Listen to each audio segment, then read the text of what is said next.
Good morning, students. How are you? I hope you will be fit and fine at your home. So today we'll start the study of script, लिपि. Okay? इसके पिछले session में हमने भाषा के रूप पढ़े थे, जिसमें भाषा के मुख्य रूप से दो रूप पढ़े थे, मौखिक भाषा एंड लिखित भाषा. ठीक है.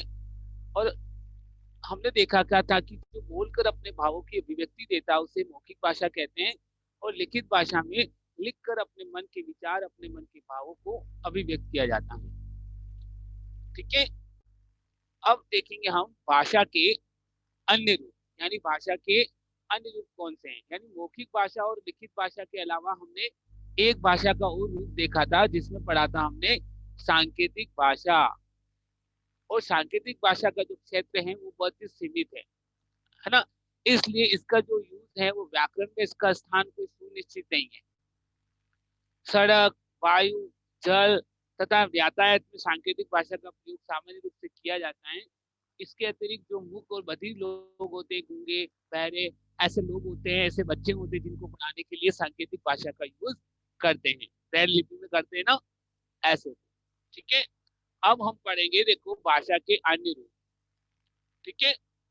भाषा के रूप अन्य कौन कौन से देखिए. यस, राजभाषा वह भाषा जो देश के अधिकांश लोगों द्वारा बोली जाती है. हिंदी हमारी राजभाषा है. हिंदी हमारी कौन सी भाषा है? राजभाषा. ठीक है. और ये राष्ट्रभाषा भी है. राजभाषा तो है लेकिन राष्ट्रभाषा भी है. ठीक है. फिर आता है राजभाषा. सरकारी कार्यालयों की कामकाजी भाषा हिंदी के अलावा अंग्रेजी व उर्दू हमारी राजभाषा. ये हमने पढ़ लिया था, लेकिन वापस हम रिवाइज कर लेते हैं कि जो सरकारी जितने भी ऑफिस हैं, गवर्नमेंट ऑफिस, सरकारी कार्यालय, उनमें कामकाजी जो भाषा है हिंदी, इसको राजभाषा के रूप में एक्सेप्ट किया था. और हिंदी के अलावा भी हमारी अंग्रेजी और उर्दू एक ऐसी भाषा है जो कि हमारे राजभाषा है. और पता है हिंदी को राजभाषा के रूप में कब घोषित किया गया था? यह हुआ था 14 सितंबर 1949. ठीक है. इसी दिवस को या इसी दिन को, यानी 14 सितंबर, हर साल 14 सितंबर को हिंदी दिवस मनाया जाता है. ठीक है. ओके. अब आता है बोली. सीमित क्षेत्र में बोली जाने वाली भाषा जैसे कि राजस्थानी, मारवाड़ी और ब्रज. ठीक है. ब्रज यानी हर जो क्षेत्र होता है, लिमिटेड एरिया, सीमित क्षेत्र, वहां बोली जाने वाली जो भाषा है, जैसे राजस्थान में बोले जाने वाली राजस्थानी, मारवाड़ में बोले जाने वाली मारवाड़ी, और ब्रज क्षेत्र में बोले जाने वाली ब्रज भाषा. ठीक है. फिर है आपका नेक्स्ट, मातृभाषा.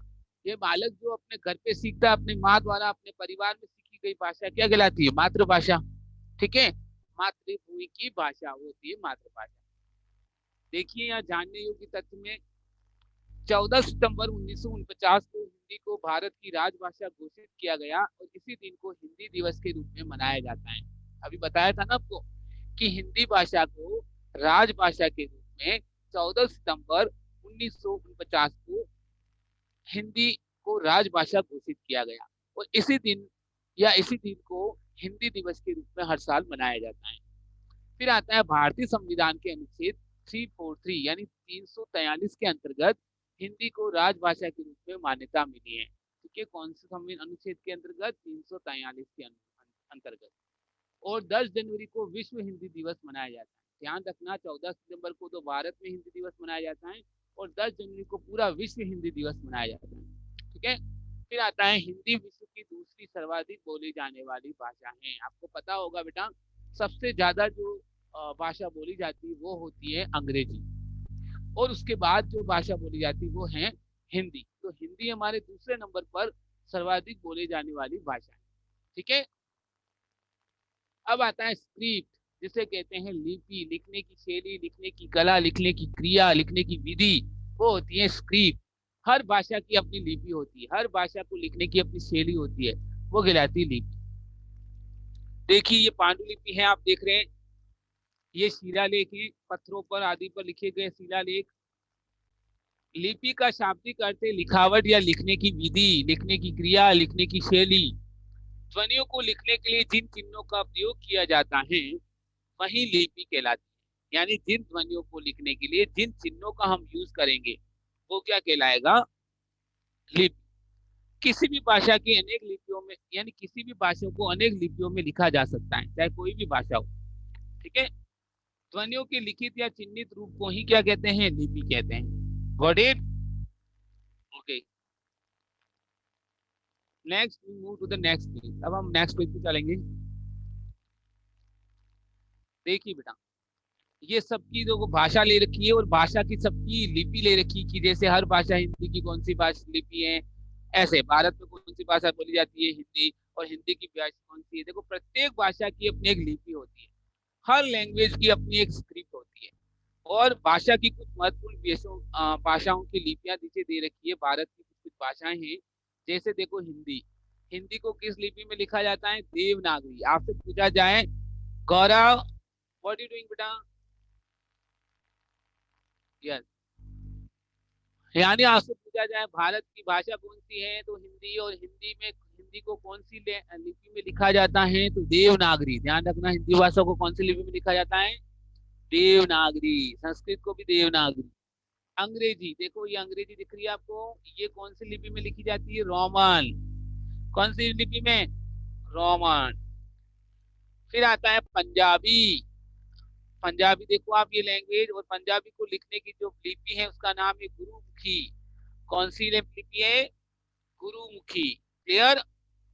फिर आती तमिल। देखो तमिल लैंग्वेज, और तमिल को लिखने की जो लिपि है वो तमिल ही है। कौन सी है? तमिल। अब देखिए संस्कृत, मैंने कहा था ना संस्कृत को भी देवनागरी लिपि में ही लिखते हैं। ये देखिए, संस्कृत भाषा, और इसको देवनागरी लिपि में ही लिखा जाता है। मतलब ध्यान रखना है कि कौन सी भाषा को कौन सी लिपि में लिखा जाता है। फिर है बांग्ला। ये देखिए बांग्ला लैंग्वेज, बंगाली, और इसको बांग्ला ही लिपि में लिखा जाता है। इसकी लिपि का नाम क्या है? बांग्ला। फिर आता उर्दू।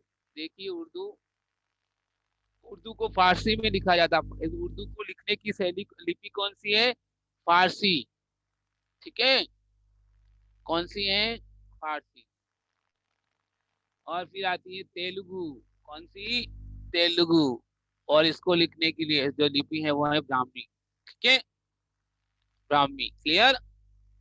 तो ये अलग अलग भाषाओं के स्टेट, अपने इंडिया की अलग अलग भाषाएं हैं, उनको लिखने की स्क्रिप्ट बता रखी, लिपि बता रखी। ठीक है। अब हम पढ़ेंगे व्याकरण। क्या पढ़ेंगे? व्याकरण किसे कहते हैं? व्याकरण पढ़ रहे हो, व्याकरण के बारे में नहीं पता है कि व्याकरण है क्या। व्याकरण वह शास्त्र है, या वह कह सकते हैं शास्त्र है, जो हमें भाषा के शुद्ध रूप का ज्ञान कराता है, शुद्ध नियमों का ज्ञान कराता है, शुद्ध बोलने के नियमों के बारे में बताता है, शुद्ध पढ़ने के नियमों के बारे में बताता है। यानी भाषा एक शास्त्र है जिसके द्वारा हम भाषा को बोलना, लिखना और पढ़ना सीखते हैं। ठीक है, सही तरीके से। तो वैसे बोल, लैंग्वेज तो सब बोल देते हैं, बच्चा भी घर में सीख जाता है बिना व्याकरण के ज्ञान के।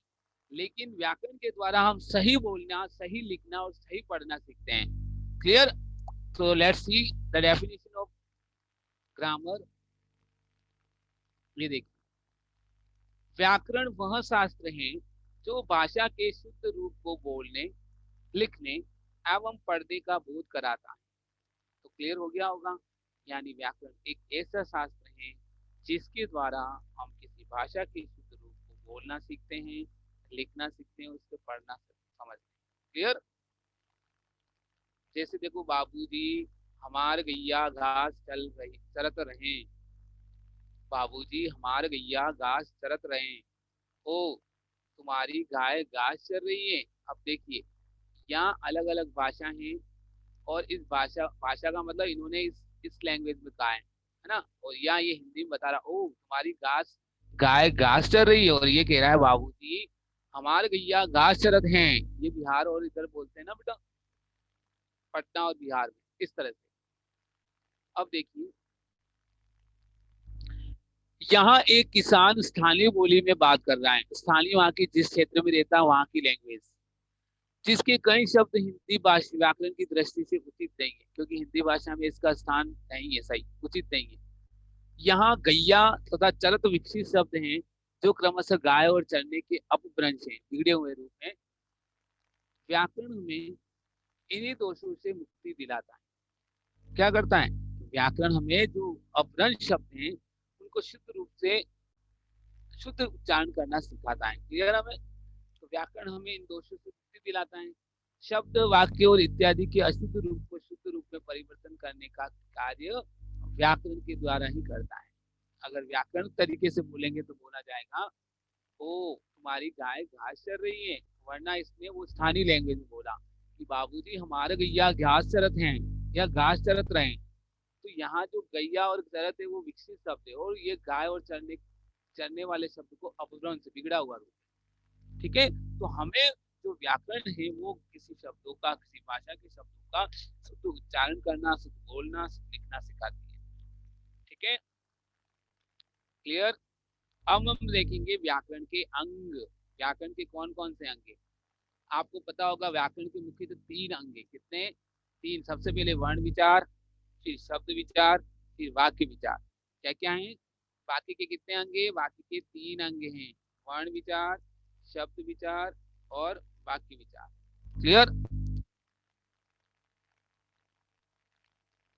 अब देखिए, दोबारा जाने, भावों एवं विचारों के वो आदान प्रदान का माध्यम भाषा है। यानी भाव, अपने मन के भाव, अपने जो विचार को हम किसी को दूसरों को सुनाते हैं, दूसरा अपने को सुनाता है, तो यही तो भाषा है। और भाषा के कितने रूप में? मुख्यतः दो। एक तो मौखिक और दूसरा लिखित। भाषा के कुछ अन्य रूप भी प्रचलित हैं, जैसे राष्ट्रभाषा, राजभाषा, बोली, मातृभाषा। ठीक है? और लिपि भाषा का प्राचीनतम लिखित रूप है। ध्यान रखना, लिपि जो है वो भाषा का सबसे प्राचीनतम लिखित रूप है। और हमारे हिंदी भाषा की लिपि कौन सी है? देवनागरी। कौन सी लिपि है? देवनागरी। व्याकरण में भाषा के शुद्ध रूप का ज्ञान होता है, यानी व्याकरण से हम भाषा के शुद्ध रूप का ज्ञान सीखते हैं। ठीक है? और भारतीय संविधान के अनुच्छेद 343 के अंतर्गत हिंदी भारत की राजभाषा है। आपसे पूछा जा सकता है कि बताओ बेटा, भारत के संविधान के कौन से अनुच्छेद के अंतर्गत हिंदी भाषा को राजभाषा घोषित किया गया? तो आपका आंसर होगा 343, अनुच्छेद नंबर 343। 10 जनवरी को विश्व हिंदी दिवस मनाया जाता है, और भारत में 14 सितंबर को हिंदी दिवस के रूप में मनाया जाता है। ध्यान रखना, भारत में हिंदी दिवस कब मनाया जाता है? 14 सितंबर को। और विश्व हिंदी दिवस कब मनाया जाता है? 10 जनवरी को। Got it? So now today we have completed our chapter. Okay. Dakshwani,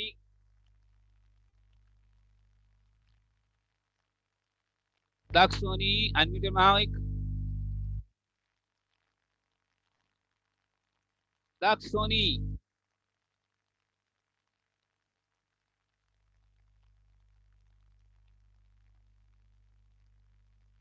यथार्थ,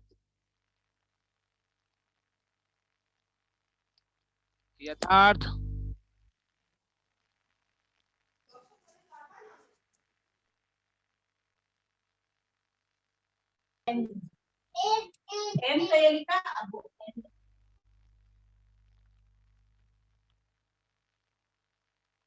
प्रणीत जैन, प्रणीत जैन, प्रणीत, प्रणीत,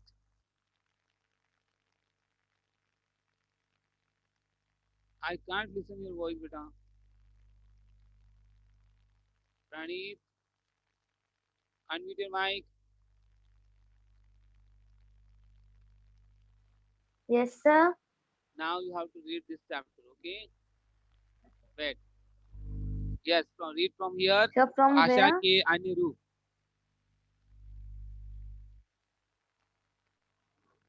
भाषा के अन्य रूप। राष्ट्रभाषा वह भाषा जो देश के अधिकांश लोगों द्वारा बोली जाती है। हिंदी हमारी राष्ट्रभाषा है।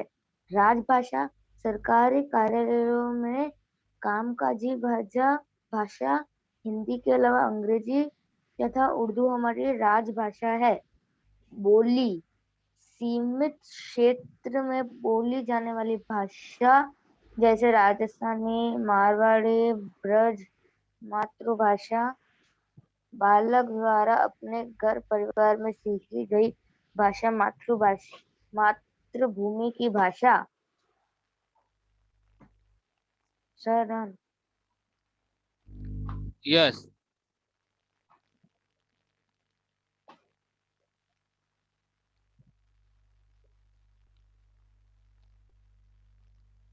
यस। धरा। Yes sir. Now read from here. जानने योग्य बातें। जानने योग्य बातें। 14 सितंबर 1949 को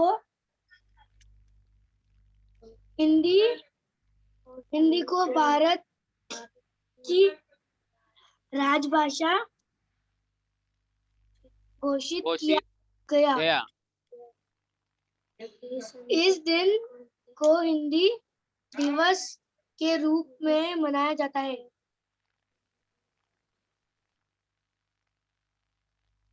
भारतीय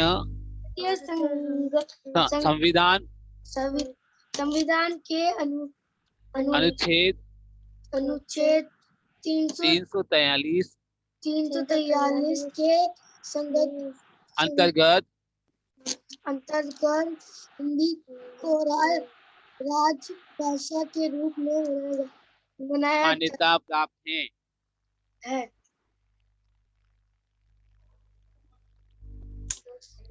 10 जनवरी 10 को विश्व हिंदी दिवस मनाया जाता है। हिंदी विश्व की दूसरी सर्वाधिक बोली जाने वाली भाषा है। Okay.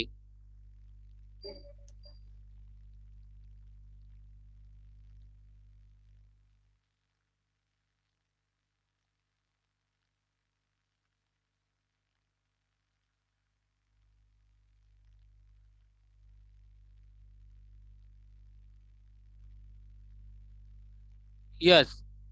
So today we have completed our chapter. In the next session, we will do the activity on question answer of this chapter. Okay. So today, what you have to do today? What's your homework? Today you have to read whole chapter. पूरे chapter को अच्छे से read करना ताकि chapter अच्छे से समझ में आ जाए। क्लियर? ओके।